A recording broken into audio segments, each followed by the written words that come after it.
119వ కీర్తన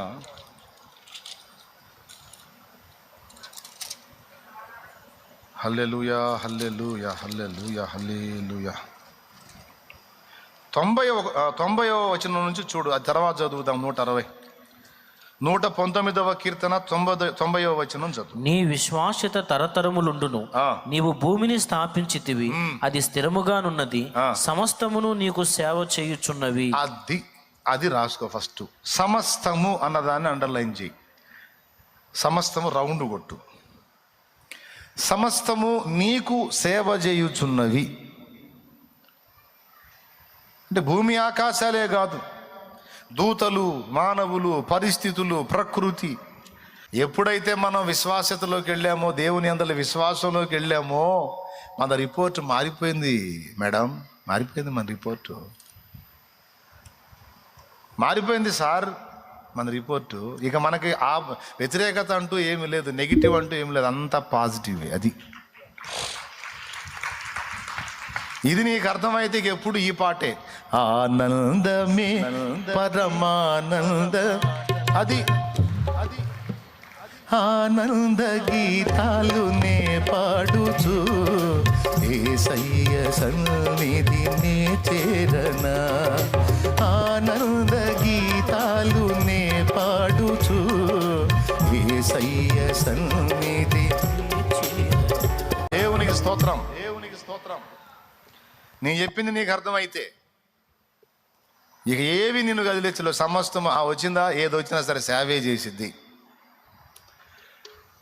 కీడు ముంగమూరు దేవదాసయ్య గారు అన్నాడు, కీడు వస్తే వచ్చావు కానీ నువ్వు తెచ్చిన మేలేదో ఇచ్చిపో అన్నాడట.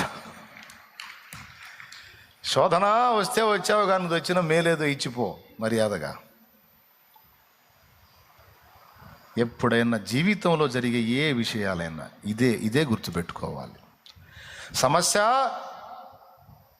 నువ్వు అన్యుడికి కాదు, నాకు వచ్చావు, వస్తే వచ్చావు, వచ్చినప్పుడు ఒట్టిగా రావు, సంచిలో సరుకులు వేసుకొని వస్తావు, తెచ్చిన సరుకు ఏదో ఇచ్చిపో మర్యాదగా. ఇప్పుడు సరుకులు తెచ్చింది సమస్య అయిద్దా, దీవెన అయిద్దా? కానీ మనకు దీవెన అయింది నీకు సమస్యగా కనపడుతుంది.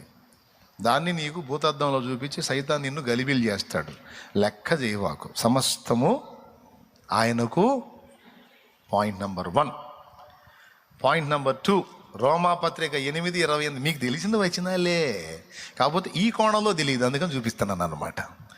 చూడు, అక్కడ కూడా సమస్తము అని ఉంటుంది. చూడు, దేవుని వారికి మేలు కలుగుటకై సమస్తము సమకూడి జరుగుచున్నవని ఎరుగుదు. సమస్తము అన్న దానిలో అన్నీ ఉంటాయి. అందులో నీ లేమి ఉంటుంది, పేదరికం ఉంటుంది, అప్పు ఉంటుంది, నింద ఉంటుంది, అవమానం ఉంటుంది, తృణీకారం ఉంటుంది, తిరస్కారం ఉంటుంది, పురస్కారం, వ్యాధి ఉంటుంది, బాధ ఉంటుంది, కుటుంబ సమస్య అన్నీ ఉంటాయి. నీకు మేలులుగా కనపడే ఉంటాయి, కీడులుగా కనపడే ఉంటాయి. కానీ ఫినిషింగ్లో ఏమన్నాడు తెలుసా? అన్నీ మెన్షన్ చేసి బాధలు, ఇరుకులు, ఇబ్బందులు, కష్టాలు, కన్నీళ్ళు, నిందలు, అవమానాలు, శోధనలు, రోగాలు అన్నీ వరుసగా రాసి చివరికి ఈజ్ ఈక్వల్డ్ మేలు అని రాసేసాడు. ఎంతమందికి అర్థమైందో ఏమో మరి. నిజంగా అర్థమైతే చేతులు ఎత్తి స్తోత్రాలు చెప్పండి. లైవ్లో ఉన్నోళ్ళు కూడా కొంచెం, జూమ్లో కనపడుతున్న వాళ్ళు కొంచెం చేతులు ఎత్తి స్తోత్రాలు చెప్పండి. అది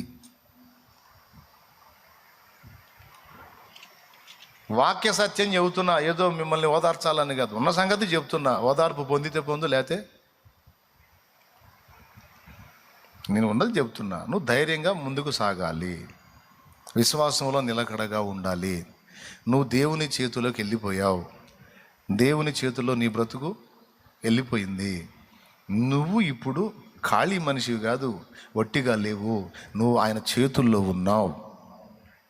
ఏనాడైతే బాప్తిస్మం పొంది అప్పచెప్పుకున్నావు, ఇక యేసయ్య చేతుల్లోకి వెళ్ళిపోయావు. కాబట్టి నువ్వు ఇక దిగులు, కంగారు, వేదన, దుఃఖం ఏమి కాదు. ఏదన్నా సమస్య వచ్చినప్పుడు కించిత్తు కలవరం కలిగిన మళ్ళా దేవుని దగ్గరికి వెళ్ళి మోకాళ్ళు, నీ డాడీ వాట్ ఈస్ దిస్, అది నీకు వచ్చిన ఇంగ్లీష్ ఒక్క ముక్క మాట్లాడు, స్తోత్రం.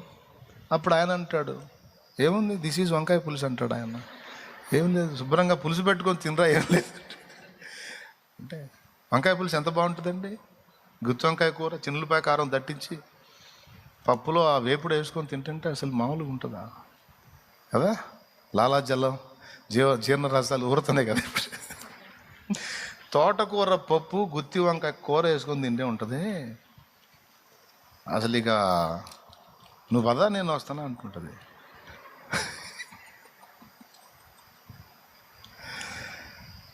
Daddy what is this?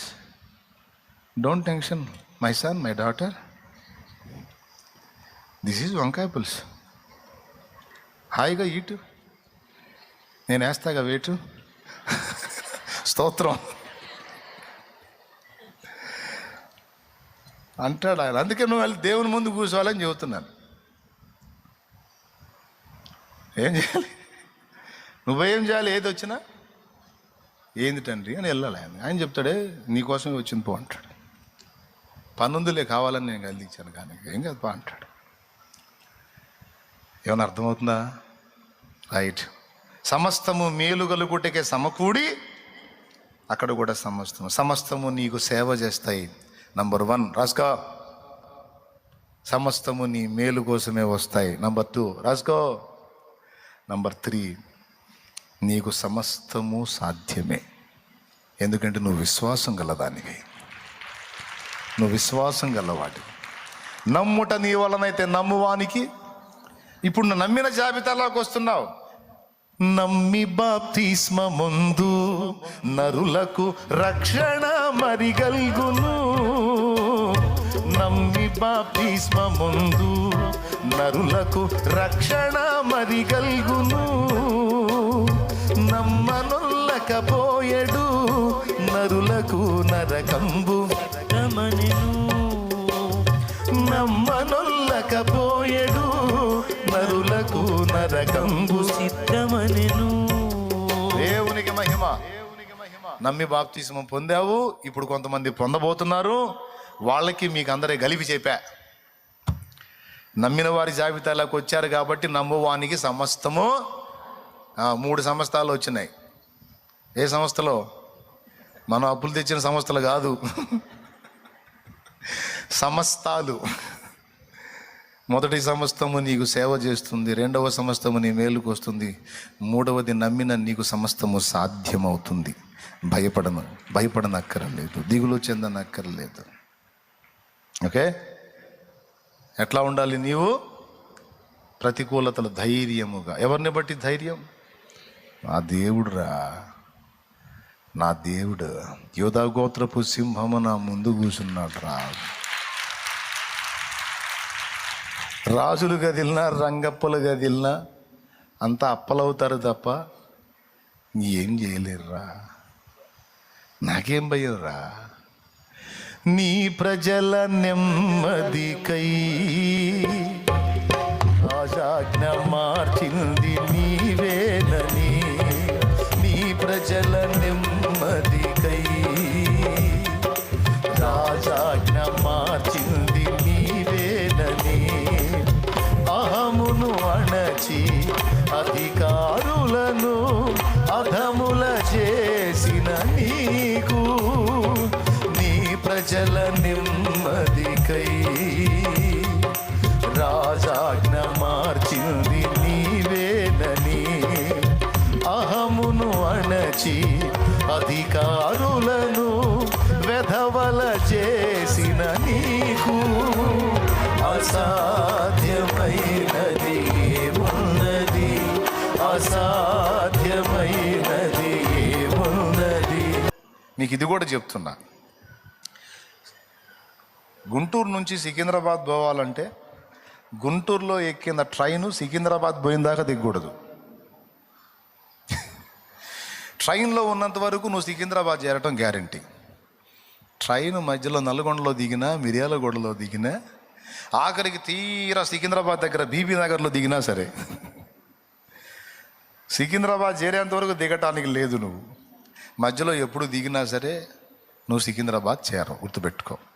ఆ ట్రైను మనల్ని పరలోకానికి తీసుకెళ్లే రైలు మార్గము, రైలు యేసయ్య. యేసయ్యలో నువ్వు ఉన్నంత వరకు నీ రక్షణకు డోకా లేదు, నిత్య జీవానికి డోకా లేదు. మధ్యలో ఎవడన్నా దరిద్రుడు చెప్పిన మాటలు విని ఇన్స్పైర్ అయ్యి, ప్రేరణకు గురై కొన్ని రకాల శోధనలకు, ఇబ్బందులకు వెనకడుగు వేసి యేసును వదిలేసావా, పొందిన రక్షణ పోగొట్టుకుంటాం. ఏమైనా అర్థమైందని నేను చెప్పింది? ఇది చెప్పకపోతే మళ్ళీ మీకు అన్యాయం అవుతుంది, అందుకని చెబుతున్నాను నేను.